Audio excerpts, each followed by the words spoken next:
Nous sommes au parallèle à l'édifice de la formation générale adulte à La Chute. Ici, si vous avez besoin de parfaire votre parcours scolaire, que ce soit des acquis du primaire ou du secondaire, vous allez trouver une équipe passionnée et professionnelle pour vous accueillir. On a de la formation à distance, on a de la formation générale adulte de jour à temps plein et à temps partiel. On a des intervenants pour vous aider dans vos choix. On a des cours optionnels, une belle vie culturelle, des activités étudiantes incroyables et en plus, on a un programme de participation sociale adapté pour les personnes vivant avec une situation de handicap qui veulent poursuivre leur parcours vers l'autonomie. Ici, vous allez trouver beaucoup de choses. Vous allez trouver des gens qui sont là pour vous écouter, une conseillère en orientation, une secrétaire, une belle salle d'examen propice pour votre concentration et en plus, de l'écoute. Donc ici, on a quelque chose de nouveau cette année, c'est de la francisation. Alors cette année, pour notre belle saison de balado, on vous souhaite bonne écoute!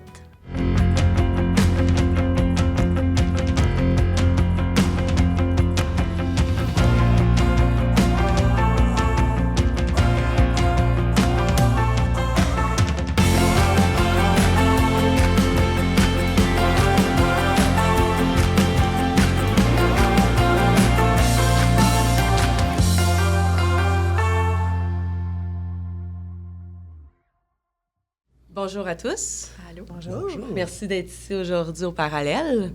Donc, on va parler un peu de vos parcours, de qu'est-ce qui vous a amené ici.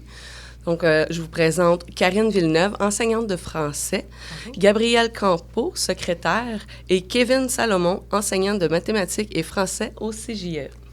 Bienvenue à vous. Merci. Donc, Merci. Karine, Oui. qu'est-ce qui t'a amené à devenir enseignante de français? Mon Dieu, avez-vous 3h30 devant vous? Moi-même, que des fois, j'en parle, puis je suis un peu étourdie. C'est vraiment un long cheminement. Il y a vraiment plein de chemins qui m'ont amené ici, mais je savais que c'était le bon chemin, celui-là. J'ai fait mon cégep un peu comme tout le monde, en sachant pas trop. Fait que sciences humaines, sans maths, parce que ça, je le savais que les maths, c'était pas pour moi. Donc, sans maths. Et là, rapidement, je me suis rendu compte que les sciences humaines, il y avait plein de cours intéressants, mais rien qui m'attachait vraiment. Puis ma grande passion, c'était le théâtre. Fait que j'ai décidé de plonger. Donc, j'ai fait un DEC en théâtre. J'ai adoré ça. Par la suite, puis là, je me suis dit, bon, je fais quoi maintenant avec un DEC en théâtre? Bon, bien, on va aller à l'université. On va essayer un certificat. On ne sait pas pour faire. OK, certificat en création littéraire. Fait que je me suis mis à écrire. Je me suis découvert une passion pour l'écriture. Donc, j'ai fait mon certificat en création. Puis après le certificat en création, encore, il faut que je me pose la question parce que ça s'arrête. Fait que là, OK, je m'en vais où? Puis là, je me rends compte qu'il y a une constante dans ma vie. À chaque fois que je me suis arrêtée pour poser la question, c'est drôle, tout le monde veut dire « Ah, tu devrais faire ça. Ah, tu es tellement bonne là-dedans. » Puis là, les gens, ils te proposent, c'est le fun, parce que c'est gratifiant, mais c'est juste que moi-même, c'est quoi que moi, j'ai envie? C'est quoi? Fait que là, je me disais tout le temps, ce qui m'a aidée, moi, c'est de plonger à l'intérieur de moi puis de dire « OK, le Villeneuve, là, c'est quoi qui t'allume, toi, là? Mettons que tu n'écoutes pas le bruit ambiant, là, mais juste ta petite vague à toi, là, ta vague, elle te dit quoi? Puis là, OK, moi, c'est aider les gens. C'est ça, dans la vie, qui m'allume. Fait que là, finalement, j'ai dit, OK, bien, va te frotter. C'est le fun, quelque chose que tu penses aimer, mais va te frotter à la réalité. Donc, j'ai décidé d'aller dans le rough. Je suis allée auprès des jeunes femmes ayant un mode de vie marginal, des jeunes prostituées, donc à Montréal. Je suis allée donner des ateliers d'art. Donc, des ateliers d'art, thérapie, plus axés sur l'écriture. Donc, j'ai fait ça comme bénévole, puis là, je me suis vraiment découvert une passion. Je suis donc allée en travail social. Je suis devenue travailleuse sociale auprès, donc, au départ, j'ai auprès des personnes âgées. Ensuite, auprès des toxicomanes. Donc, j'ai fait ça pendant les 10 premières années de ma carrière. Donc, j'étais travailleuse sociale auprès des toxicomanes. Puis, il y a un moment donné où, un peu, la vie nous rattrape, puis je me sentais épuisée. On appelle ça, maintenant, j'ai compris qu'il y avait un mot pour ça, là, de l'usure de compassion. Donc, je me suis dit, OK, c'est un moment où je vais revoir, encore une fois, je replonge à l'intérieur de moi, puis OK, c'est quoi la suite? Puis la suite, pour moi, c'était clair que c'était en enseignement. Puis, j'avais fait, après avoir fait le bac en travail social, j'étais allée faire un DESS en toxico. Puis, j'avais adoré les études. Puis là, je me suis dit, let's go, on continue les études. Donc, puis moi, je viens d'un milieu où mes parents n'ont pas fait d'études, mais pour eux, c'était important. Donc, je les ai toujours vus, puis j'ai vraiment utilisé le mot « se saigner », là, dans le sens où dire « OK, bien, si tu vas aller au cégep, bien, on va t'aider, on va travailler plus fort pour toi. » Ils ont été très supporteurs. Ultra! Parce que ma mère m'a toujours dit « Le plus important, c'est d'être indépendante. Faut toujours que tu sois en mesure d'aller où tu veux, quand tu veux, que jamais que tu comptes sur les gens. Il faut que tu comptes sur toi-même. » Fait que ça a toujours été ça. Donc, je savais que je devais me scolariser pour être indépendante. Puis mes parents ont été ultra soutenants, mais c'était pas facile pour moi, l'école, là. Vraiment pas, là. Je rushais, là. Tu sais, il y a des gens à côté, quand on étudie, qui ont vraiment beaucoup de facilité, tu sais. « Ah, j'ai regardé mes notes hier, là, puis j'ai fait l'examen. » Mais moi, ça faisait 1 mois que j'ai regardé mes notes, puis que je les savais, puis j'arrivais à l'examen, puis j'avais 62. Ouais! Puis l'autre, il y avait 92. Puis là, à chaque fois, je me disais « Hey, c'est pas facile, mais je travaillais fort. » Puis ensuite, donc, après en enseignement, donc enseignante de français au secondaire, donc j'ai enseigné pendant 10 ans auprès des jeunes. Puis là, ben, je demandais souvent, je veux une place aux adultes. Je sais que c'est ma place à moi, là, celle-là, là, je la veux. T'étais déjà mindée que c'était aux adultes que tu voulais aller enseigner. J'avais demandé dès mon bac, je veux faire mon stage aux adultes. Puis à l'époque, on me disait que ce n'était pas possible, qu'il n'y en avait pas de stage possible à faire. Donc, j'ai été heureuse aux jeunes. Bon, c'est drôle, j'enseignais 4e et 5e secondaire. J'étais pas très loin des plus vieux, là. Puis c'est ça. Puis j'ai vraiment eu la piqûre pour l'enseignement. Je me levais le matin et je me disais « Et que je suis chanceuse! Je suis tellement à ma place, là. » Parce que ça mariait à la fois mon intérêt pour les jeunes, pour l'accompagnement. Tu sais, il y avait aussi une forme d'accompagnement un peu comme le travail social. Puis en même temps, il y avait tout ce qui était de les accompagner dans mieux se comprendre. Parce que je pense que ça, comme notre job d'enseignante, c'est pas juste d'être un déversoir de connaissances. C'est beaucoup dans cette relation-là.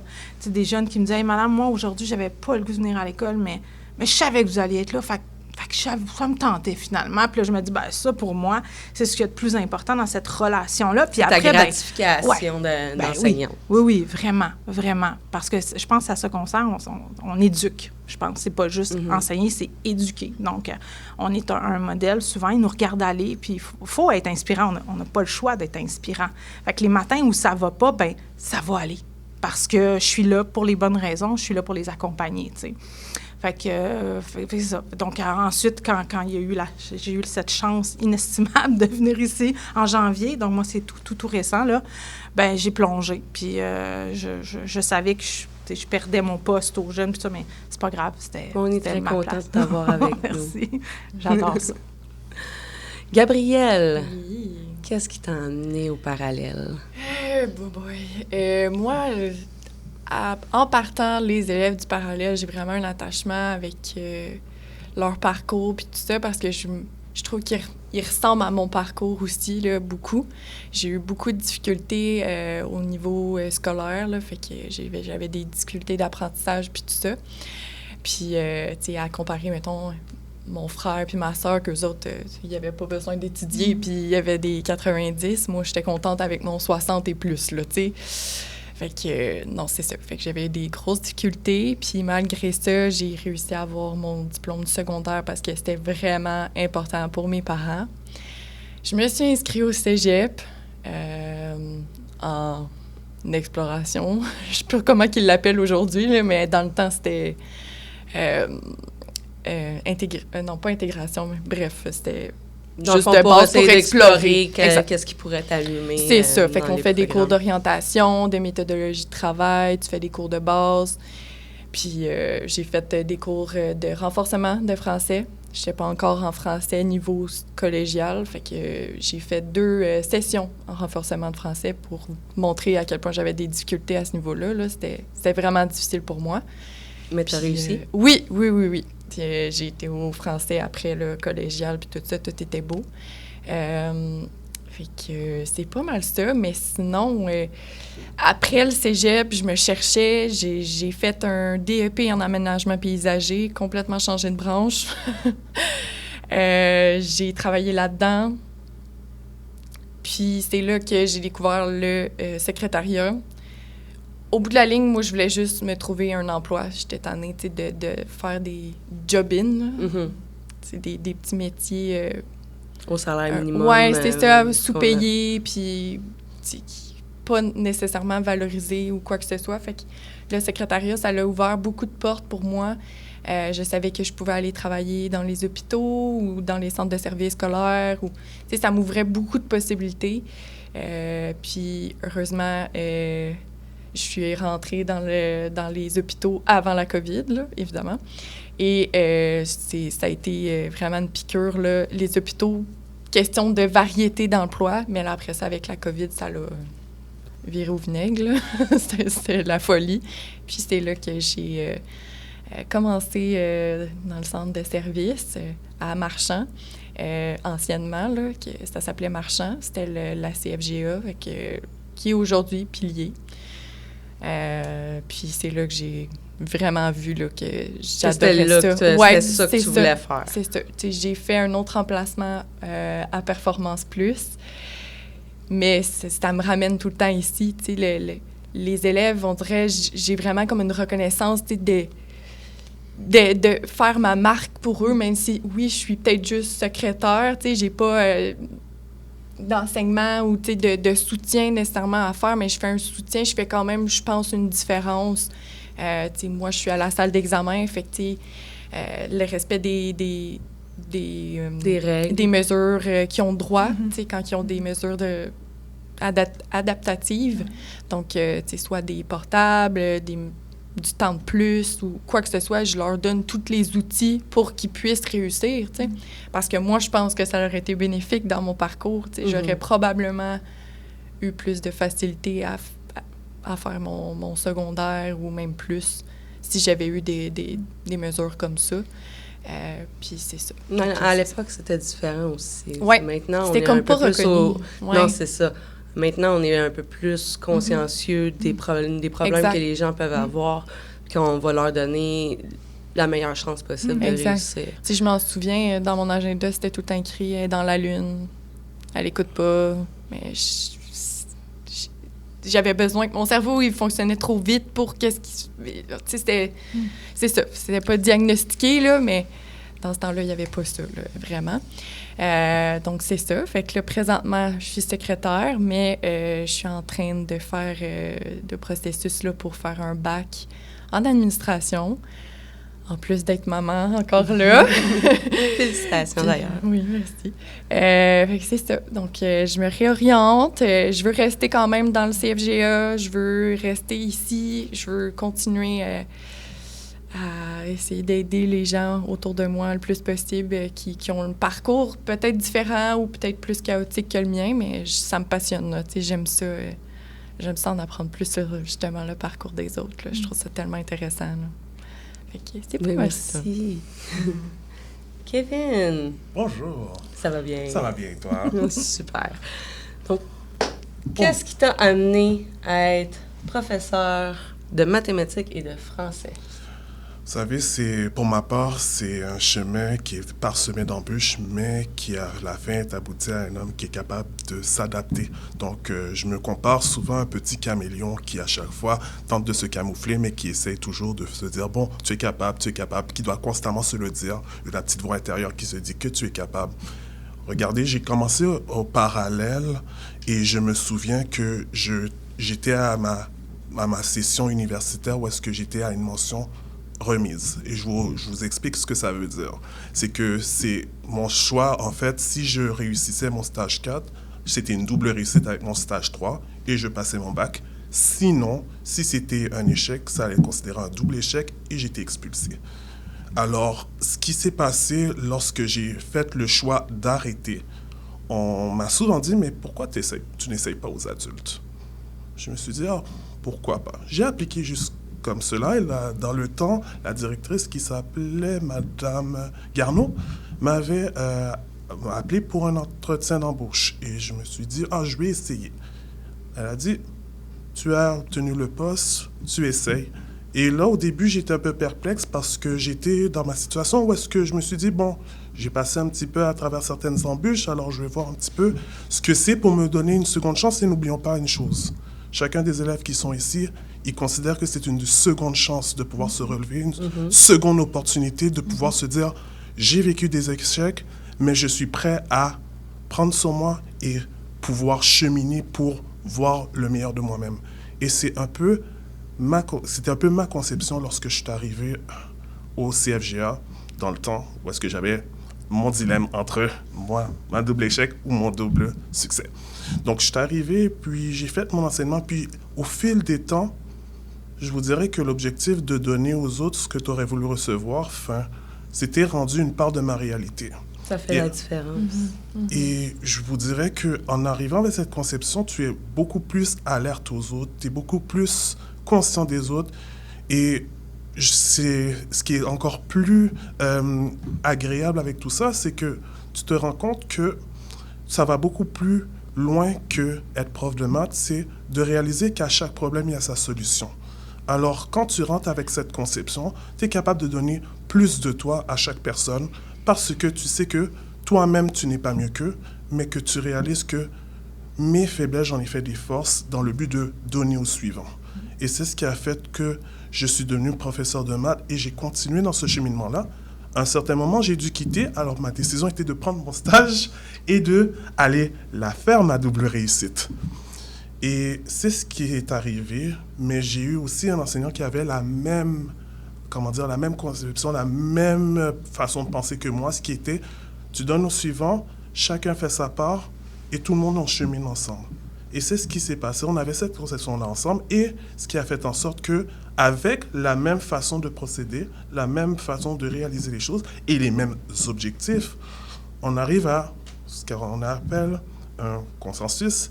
Et la personne qui m'avait guidé m'a dit « Tu feras un excellent enseignant, laisse personne te dire le contraire. » Alors, je suis arrivé, j'ai dit « Parfait. » Je le prends parce que, au fil des années, ça a toujours été la même chose.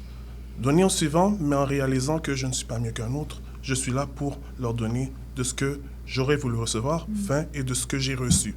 Parce que pour être capable de donner au suivant, il faut que toi-même tu réalises quelles ont été tes propres lacunes et tu fais une introspection par rapport à toi. C'est vrai. Et quand tu fais cette introspection de toi, tu es plus capable d'être à l'affût de voilà la difficulté de l'autre, voilà j'en prends conscience et voilà comment j'ai pu passer à travers parce que chaque problème a sa solution. Mais il faut qu'on s'assoie ensemble pour être en mesure de voir que chacun fait sa part parce que chacun a un travail à faire, mais le plus gros du bâton, c'est toi qui l'as, mais moi je ne fais que t'accompagner. Tu as eu le fait aussi qu'il y a quelqu'un qui a cru en toi, qui a vu tes lacunes, puis tes forces, puis qui t'a fait focusser sur tes forces. Exactement. Qui t'a élevé comme toi, tu le fais avec tes élèves présentement. Oui, parce que prime abord, il faut toujours se souvenir que la lumière qui a éveillé en moi, c'est parce qu'il y a quelqu'un qui le voyait et qui me l'a dit, tu es capable, même on te pousse pour te dire que tu peux y arriver, alors tu le prends, mais c'est ça, lorsque tu le prends, tu dois réaliser que, OK, c'est fondé ce qui a été dit. C'est un fait parce qu'on part de ce qui a été conçu, je vous dis, je sors d'une famille où est-ce que l'éducation était importante, mais ils n'avaient pas toujours forcément les fonds. Alors, ce qu'on faisait, c'est qu'on travaillait dans le but de justement amener à ce qu'on puisse pourvoir, mais aussi dans le but que chacun soit heureux dans ce qu'il fait. Et c'est ce qui fait, en fait, aujourd'hui que je sois là. Je vous dirais que c'est un chemin qui a vraiment été épineux, mais qu'au bout du compte est venu à une lumière qui veut donner le plus qu'il est afin que les autres puissent en bénéficier, quoi. Voilà mon chemin. C'est un beau chemin. Oui. Puis pour t'avoir eu comme professeur dans les débuts que j'étais arrivée ici, tu fais un excellent travail. Tu m'as aidé énormément aussi à surmonter certaines craintes que j'avais et me faire voir les choses différemment quand j'arrive à un problème. Puis t'es à ta place. Ouais. Quand Puis la c'est branche- confirmé par les élèves, je Oui, pense non, que c'est ça. Oui, c'est ce qu'il y a de c'est plus ça. beau. Mais tu sais, puis comme que je disais, puis que ma façon de penser aussi, tu sais, les cheminements de tout le monde est différent. Oui. Puis c'est vrai que quand on vous regarde, on pense pas que vous avez passé par là. Oui. Tu sais, on pense pas en tout que vous avez eu les mêmes difficultés que nous ou similaires, que les Exact. chemins, vos chemins ont été aussi houleux que ceux qu'on peut avoir nous aussi quand on rentre au parallèle. Puis c'est ça que je trouve merveilleux. C'est qu'il n'y a pas personne qui a lâché. Tout le monde a trouvé son chemin. Il y a certains chemins qui sont plus difficiles que d'autres. Mais là, vous êtes là pour justement donner aux autres ce que vous avez eu. Ou pas eu. Non, Ou ça pas fait- eu, exactement. ouais. Comme dans ton cas, tu as eu des difficultés d'apprentissage, tu n'as pas été diagnostiqué, tu t'es cherché énormément, mais tu as persévéré. Puis honnêtement, je pense que dans tous les parcours qu'on voit ici, autant professeurs qu'étudiants, c'est vraiment la persévérance. Ouais. Puis vous nous portez aussi à ça, à nous démontrer que il y a une lumière au bout du tunnel. C'est pas parce qu'il y a un chemin qui a échoué que les autres vont échouer. Puis c'est ça qui est la beauté de la chose, des adultes, Ouais, puis du puis parallèle. de percevoir ces embûches-là sur notre route comme des occasions d'apprentissage, puis Ouais. des occasions de se Grandir. surpasser, puis de se Ouais. comprendre. Faut voir ça comme ça. Parce que c'est facile de regarder quelqu'un puis de penser que cette personne-là a une meilleure vie que la nôtre, puis qu'elle a un chemin qui est plutôt linéaire, mais c'est rarement le cas. Vous savez, je trouve que c'est ça qui est beau à faire apprendre, surtout par nos gestes, que l'échec n'est pas une fatalité en Oh, soi, non. mais c'est Exact. un Un apprentissage. moment Exactement. d'apprentissage. Oui. Vraiment, vraiment. Comme chaque embûche qu'on a dans notre vie, chaque chose dans toutes les sphères de notre vie, c'est pas parce qu'on a eu un échec que notre vie se finit là. C'est parce qu'il y a quelque chose de meilleur qui nous attend au bout de la ligne. Ouais. Oui. Puis c'est ça qui est important à retenir. Ben, je vous remercie beaucoup pour Merci vos à toi. témoignages. Merci à T'es Vous avez bonne. tout T'es vraiment bonne. Merci. Vous avez tout un parcours incroyable. Puis j'espère que ça va inspirer des gens à faire le choix d'aller poursuivre leurs rêves. Puis qu'ils se mettent pas en tête que c'est pas parce qu'on a des chemins chaotiques qu'on peut pas aller quelque part. Merci à vous. Merci. Merci.